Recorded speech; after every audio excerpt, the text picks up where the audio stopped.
क्या आपको लगता है कि अमीर और अमीर होते जाते हैं, जबकि गरीब लोगों के पास हमेशा पैसों की तंगी रहती है?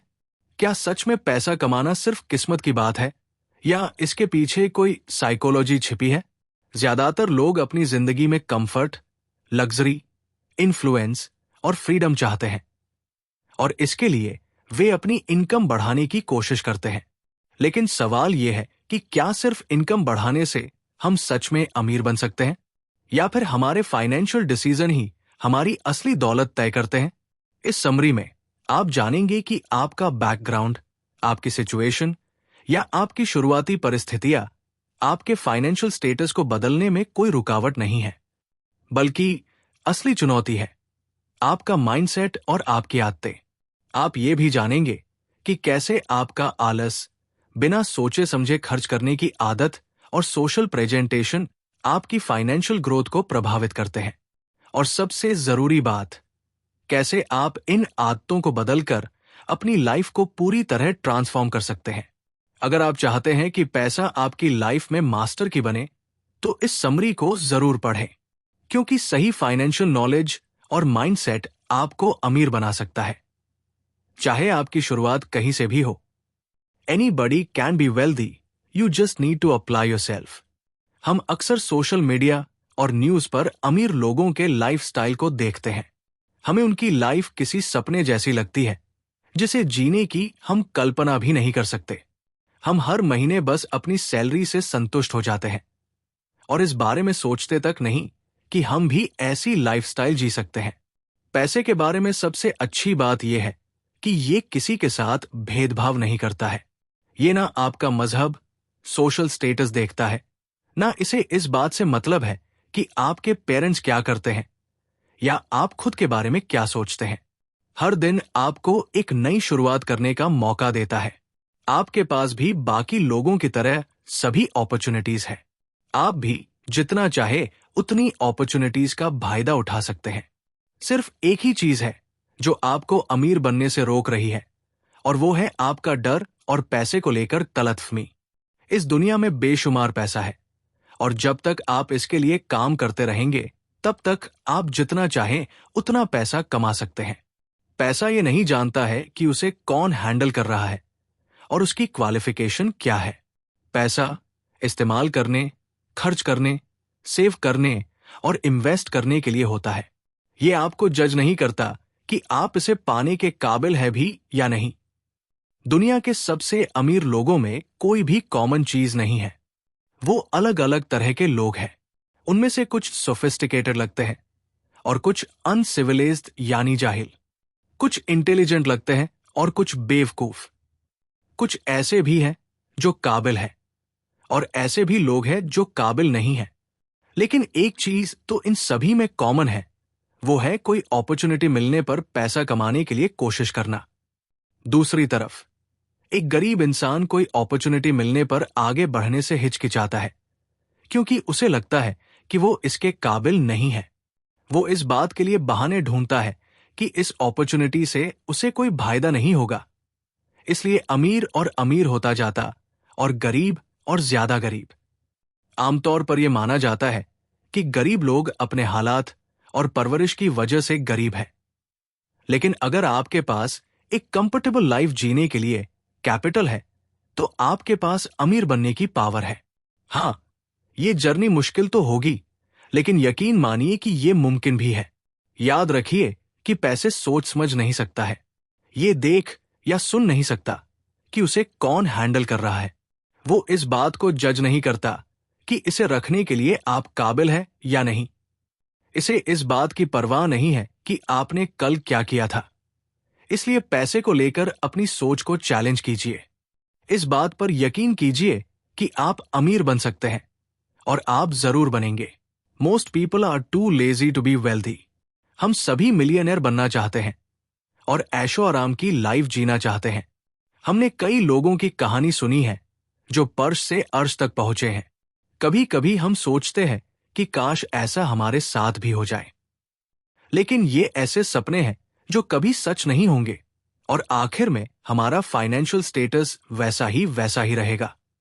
हाँ, ये बात सच है कि कुछ लोगों की किस्मत लॉटरी जीतकर या पूर्वजों की जायदाद मिलकने से चमक जाती है, लेकिन पूरी दुनिया में ऐसे गिने चुने लोग ही हैं जिनके साथ ऐसा होता है।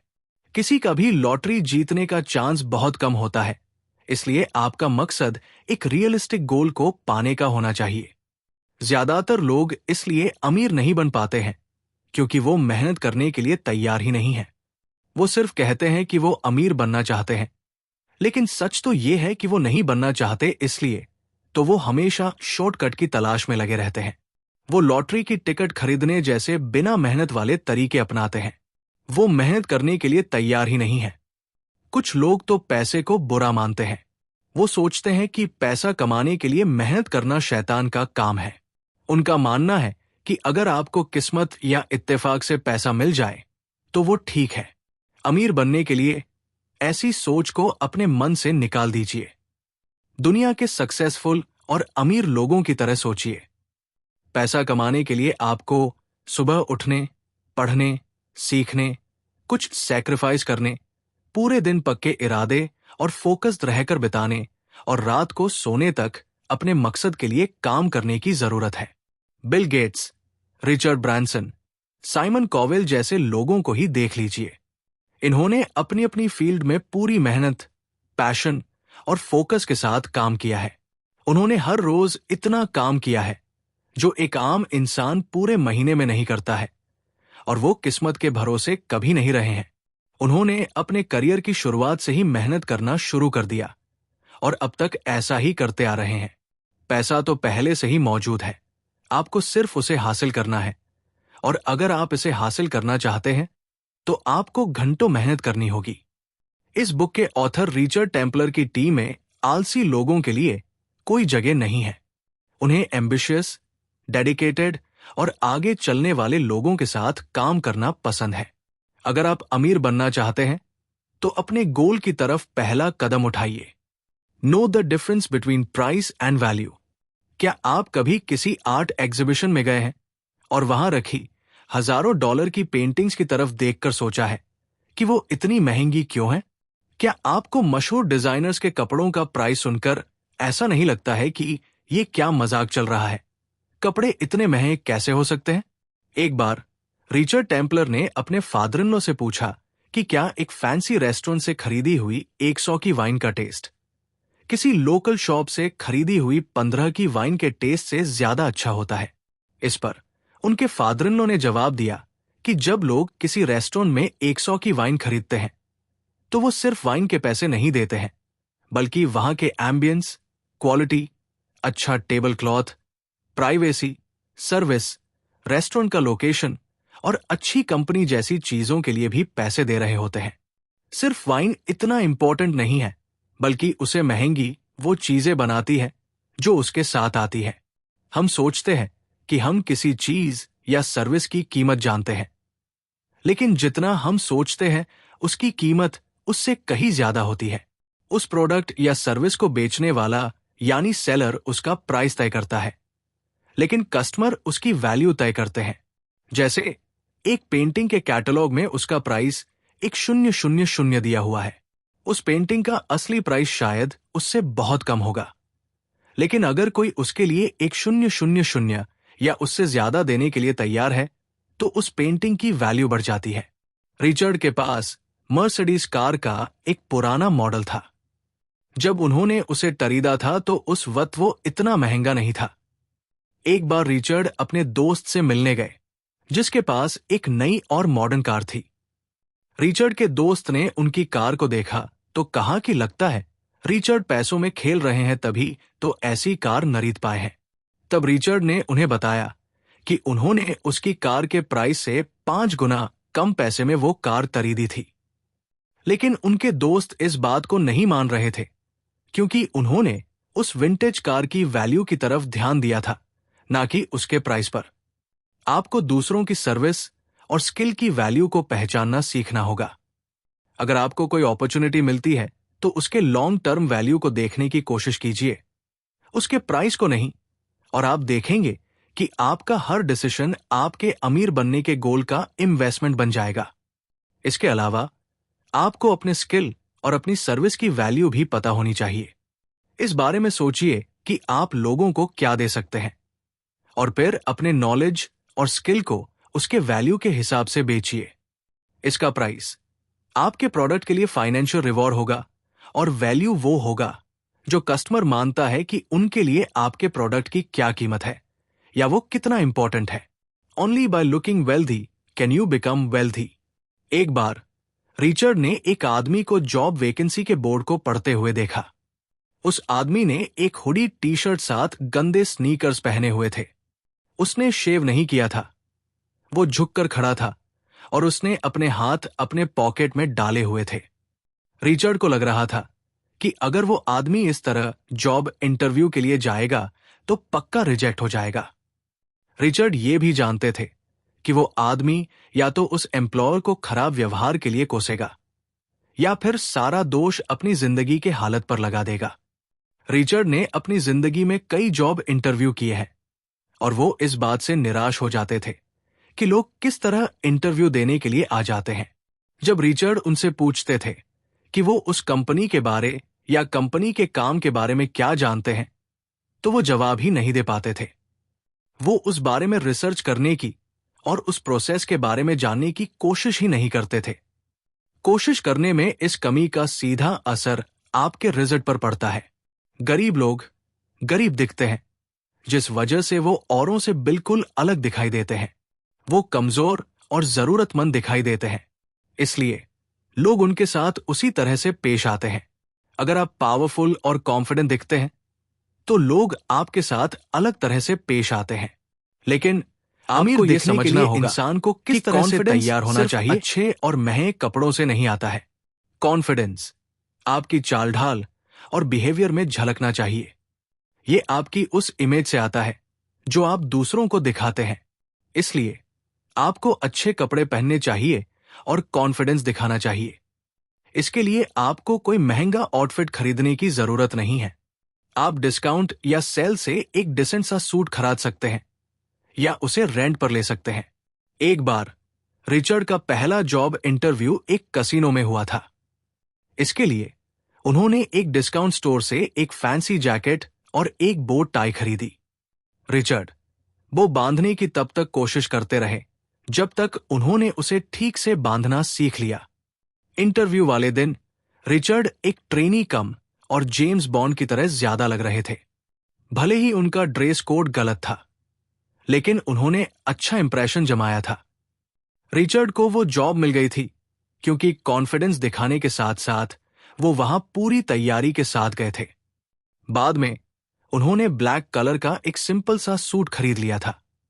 अगर आप महंगे कपड़े पहनकर कॉन्फिडेंटली बिहेव करेंगे तो लोगों को लगेगा कि आप सच में वैसे ही हैं और वो आपके साथ उसी के हिसाब से पेश आएंगे।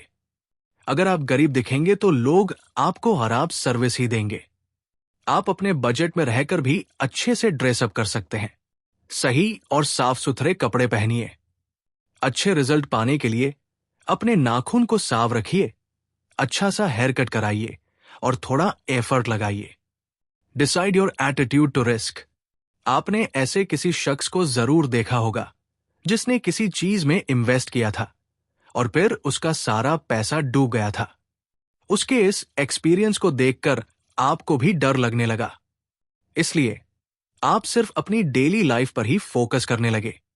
बड़े रिस्की इन्वेस्टमेंट में इन्वेंट करके या फिर हर पैसे को सोच सोच कर खर्च करने से आपका पैसा कभी नहीं बच पाएगा। शायद आपको ऐसा स्कीम अट्रैक्टिव लग सकते हैं जो आपको बहुत पैसा कमाने का मौका देते हैं, लेकिन आपको इस जाल में फंसना नहीं चाहिए। अमीर बनने के लिए आपको यह जानना होगा कि आप कितना रिस्क टॉलरेट कर सकते हैं। रिस्क को लेकर आपका एटीट्यूड आपके प्लान को और आसान बनाने में मदद करेगा। यह आपको इस बात को जानने में मदद करेगा कि आप अपने प्लान को किस स्पीड से आगे ले जाना चाहते हैं, एक खरगोश की तरह या फिर एक कछुए की तरह। ऐसे कई फैक्टर्स हैं जो रिस्क को लेकर आपके एटीट्यूड को डिसाइड है। सबसे पहले अपनी उम्र पर ध्यान दीजिए। अगर आप यंग हैं तो चीजें अगर आपके प्लान के हिसाब से नहीं भी हुई तो भी आप इस रिस्क को आसानी से झेल सकते हैं। दूसरा, आपको अपनी फैमिली की तरफ अपनी जिम्मेदारियों को भी ध्यान में रखना होगा। अगर आपके ऊपर अपनी फैमिली को सपोर्ट करने की जिम्मेदारी नहीं है या फिर आपके बच्चे बड़े हो गए हैं, तो आप आसानी से रिस्क ले सकते हैं। लेकिन अगर आपके बच्चे छोटे हैं या आप पर कुछ लोग डिपेंडेंट हैं, तो आपको सोच समझकर रिस्क लेना चाहिए। तीसरा, अपने एसेट और इनकम को इवैल्यूएट कीजिए। इसके बाद अपने पैसे के उस हिस्से को कैलकुलेट कीजिए जिस पर आप रिस्क लेने के लिए तैयार हैं। आपके पास जितना ज्यादा एसेट और इनकम होगा, आपका रिस्क उतना ही कम होगा। किसी एक इन्वेस्टमेंट में अपना पूरा पैसा मत लगाइए, क्योंकि ये बहुत रिस्की हो सकता है। चौथा, इस बात के बारे में भी सोचिए कि आप कितना स्ट्रेस झेल सकते हैं। आप जितना रिस्क लेते हैं, उसके लिए आपको काम भी करना होता है। अपना कदम आगे तभी रखिए जब आप पूरी तरह श्योर हो कि आप उससे जुड़ा प्रेशर हैंडल कर सकते हैं। पांचवा, रिस्क के रिटर्न के टाइम को भी अच्छे से स्टडी कीजिए। शॉर्ट टर्म और लॉन्ग टर्म इन्वेस्टमेंट अलग अलग टाइम पर रिटर्न देती है। इस बात को सोचिए कि रिस्क लेकर आप कितनी जल्दी प्रॉफिट कमाना चाहते हैं। छठा, किसी चीज में पैसा इन्वेस्ट करने से पहले उसके बारे में अच्छे से रिसर्च कीजिए। इंफॉर्मेशन की कमी के कारण पैसा डूबने का रिस्क बढ़ सकता है। आखिर में ये सोचिए कि अपनी जिंदगी में होने वाले चेंजेस के प्रति आप किस तरह रिस्पॉन्ड करते हैं। जिंदगी में कभी भी कुछ भी हो सकता है और इस बारे में कुछ नहीं कहा जा सकता है। जब चीजें आपके प्लान के हिसाब से नहीं चलती हैं, तो क्या आप डिप्रेस हो जाते हैं या अपने जोश को बरकरार रखते हैं? रिस्क लेने का मतलब यह नहीं है कि उसका नतीजा खराब ही होगा। इसका मतलब बस इतना सा है कि आप नहीं जानते कि कल क्या हो सकता है। इन्वेस्टमेंट में रिस्क लेते वक्त खुद को मेंटली प्रिपेयर भी कीजिए। Learn the art of deal making. अमीर बनने के रास्ते में आपको दूसरों को भी इन्फ्लुएंस करना पड़ सकता है। आपको लोगों को यकीन दिलाना होगा कि आपके प्रपोज्ड आइडिया से सभी पार्टी को फायदा होगा। ऐसे में डील पक्का करने वाले स्किल्स बहुत इंपॉर्टेंट होते हैं, क्योंकि उस डील का हिस्सा बनने से आप सभी को खुश करना चाहते हैं। डील मेकिंग के आर्ट को सीखने के लिए आपके पास जो भी है उसे लेकर कॉन्फिडेंट रहिए। ज्यादा डिमांड करने या मांगने की कोशिश कीजिए और अपनी मनचाही चीज को पाने के लिए उन चीजों को ट्रेड कीजिए जो आपके पास है। काइल मैकडोनाल्ड नाम के एक कैनेडियन ब्लॉगर ने अपने डील मेकिंग स्किल से एक लाल रंग के पेपर क्लिप को 9 महीनों में एक घर में बदल दिया था। जी हां, काइल मैकडोनाल्ड ने एक वेबसाइट बनाई जहां उन्होंने एक लाल रंग के पेपर क्लिप के बदले में कुछ भी लेने के लिए तैयार थे। जैसे रेड पेपर क्लिप के एक्सचेंज में उन्होंने एक फिश शेप वाला ग्रीन पेन लिया था। इसके बाद काइल ने उस पेन के बदले में स्माइली फेस वाला डोरनॉब लिया, जिसे उन्होंने एक पोर्टेबल बारबेक्यू ग्रिल के बदले दे दिया। इसी तरह उनका ट्रेड चलता रहा। आखिर में उन्होंने एक रिकॉर्डिंग कॉन्ट्रैक्ट के बदले में कोलोराडो में 1 साल के लिए एक घर लीज पर ले लिया। एक घर खरीदने में लोगों को सालों लग जाते हैं। काइल मैकडोनाल्ड्स ने सिर्फ 11 डील्स में एक घर खरीद लिया था। उनकी कहानी से यह पता चलता है कि आपको कभी यह नहीं कहना चाहिए कि शुरुआत करने के लिए आपके पास कुछ नहीं है।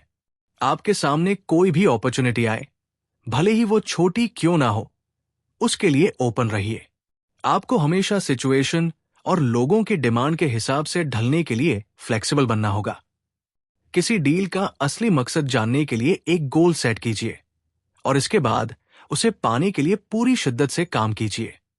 अलग अलग बैकग्राउंड और फील्ड के लोगों के साथ एक नेटवर्क बनाइए और आखिर में फ्री पब्लिसिटी का फायदा उठाइए, खासकर इंटरनेट और सोशल मीडिया का।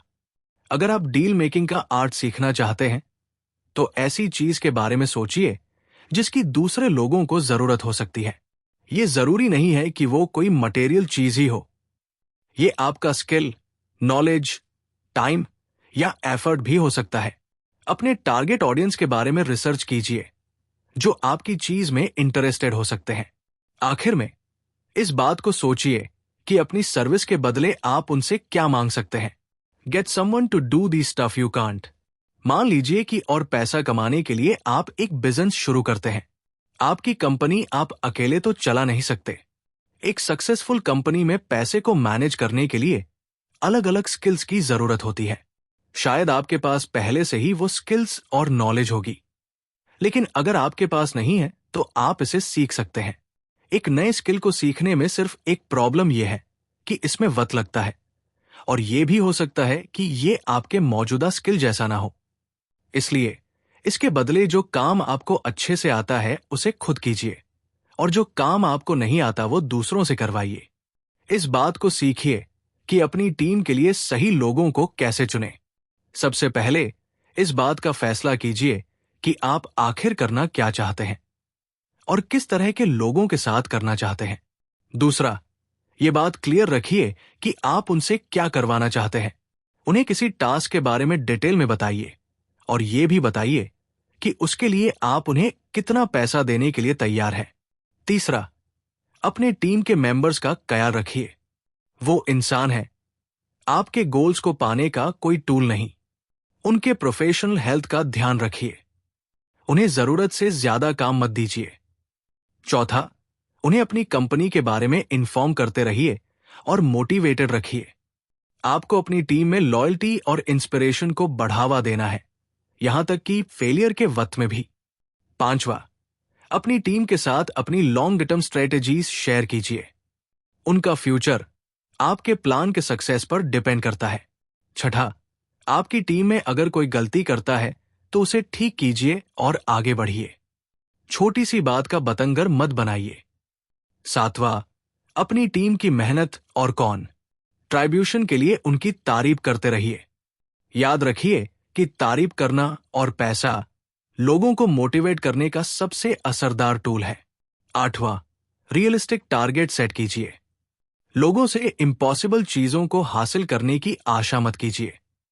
नवां, उनके सामने अच्छा एग्जाम्पल सेट कीजिए। पूरी लगन के साथ काम कीजिए और अपने एग्जाम्पल की मदद से हाई स्टैंडर्ड सेट कीजिए। ऐसा एग्जाम्पल बनिए जिसे आपकी टीम रिस्पेक्ट के साथ देख सके।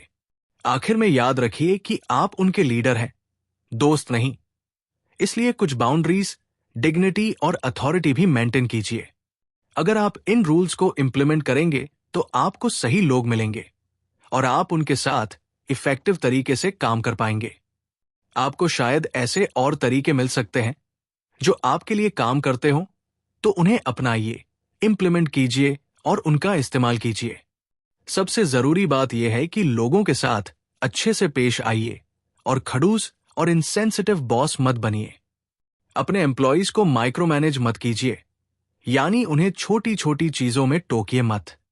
उन्हें थोड़ी आजादी दीजिए। Make your money work for you. क्या आपके ऐसे चेक हैं जिन्हें आपने अभी तक कैश नहीं कराया है? शायद आप उन चेक के बारे में भूल गए होंगे, या फिर उन्हें कैश कराने का आपको वक्त नहीं मिला होगा। हम इस पैसे को अपनी सेविंग्स मान लेते हैं, लेकिन सच्चाई तो यह है कि हम इस पैसे को बर्बाद कर रहे हैं। हम उसका सही इस्तेमाल न करके अपने पैसे बर्बाद करने के दोषी हैं। अगर आप नहीं जानते कि आपको अपने पैसे का अच्छे से इस्तेमाल कैसे करना है, तो आइए आपको कुछ टिप्स देते हैं। सबसे पहले, अपने बैंक अकाउंट में अपने पैसे को इनएक्टिव मत रखिए।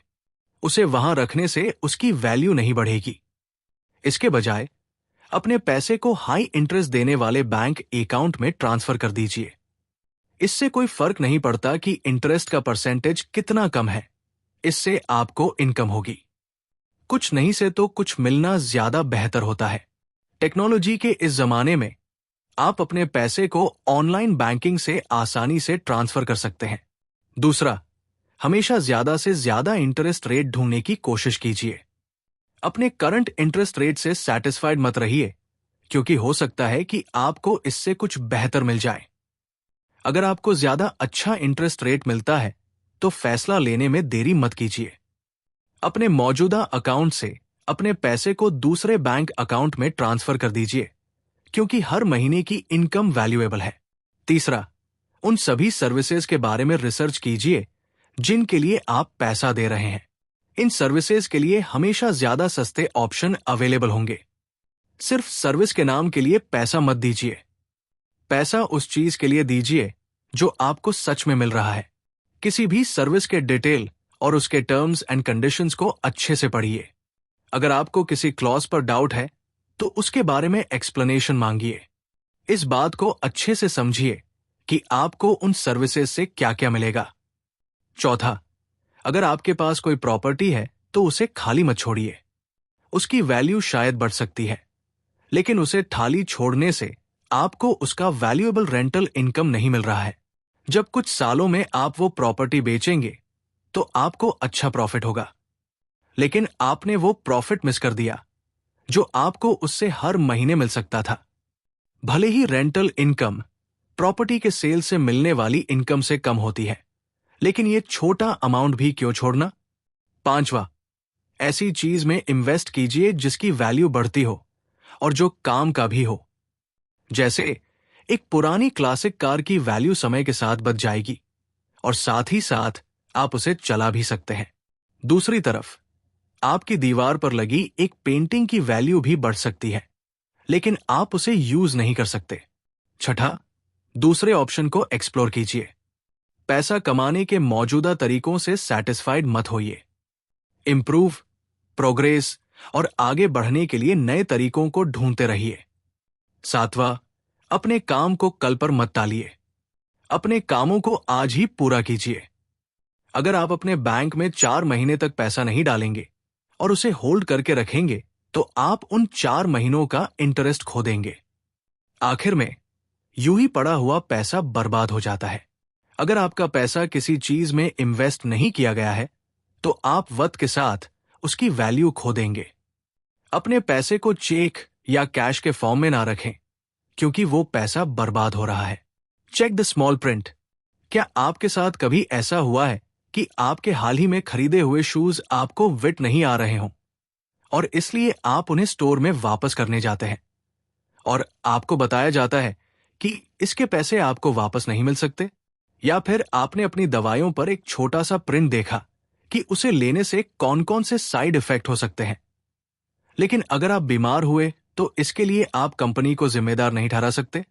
या फिर आपने एक कंप्यूटर सॉफ्टवेयर खरीदा और उस पर यह लिखा है कि अगर आपने उसकी सील खोली तो आपको उसके अग्रीमेंट को मानना होगा, लेकिन आप सॉफ्टवेयर को चलाए बिना उसे टेस्ट नहीं कर सकते और उसे चलाने के लिए आपको सील तो खोलना ही होगा। ये स्मॉल प्रिंट के एग्जाम्पल हैं जो आपके कॉन्ट्रैक्ट या कंपनी के ऑफर में शामिल हो सकते हैं। अगर आप किसी कंपनी पर केस करना चाहते हैं तो ये स्मॉल प्रिंट कोर्ट हियरिंग में आपके खिलाफ जा सकते हैं और आपको बहुत महंगे पड़ सकते हैं।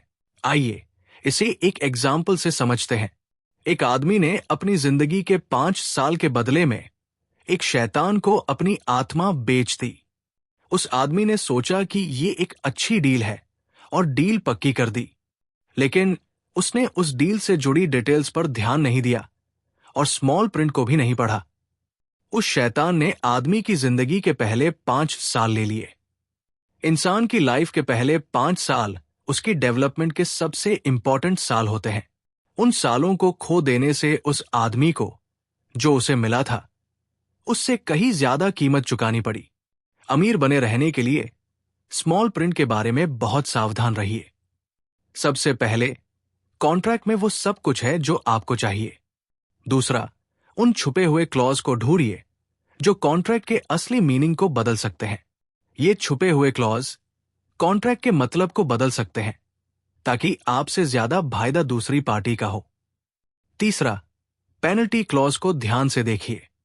ये क्लॉज बताते हैं कि अगर आपने पेमेंट करने में देर की या फिर पेमेंट नहीं कर पाए तो आप पर किस तरह की पेनल्टी लगाई जाएगी।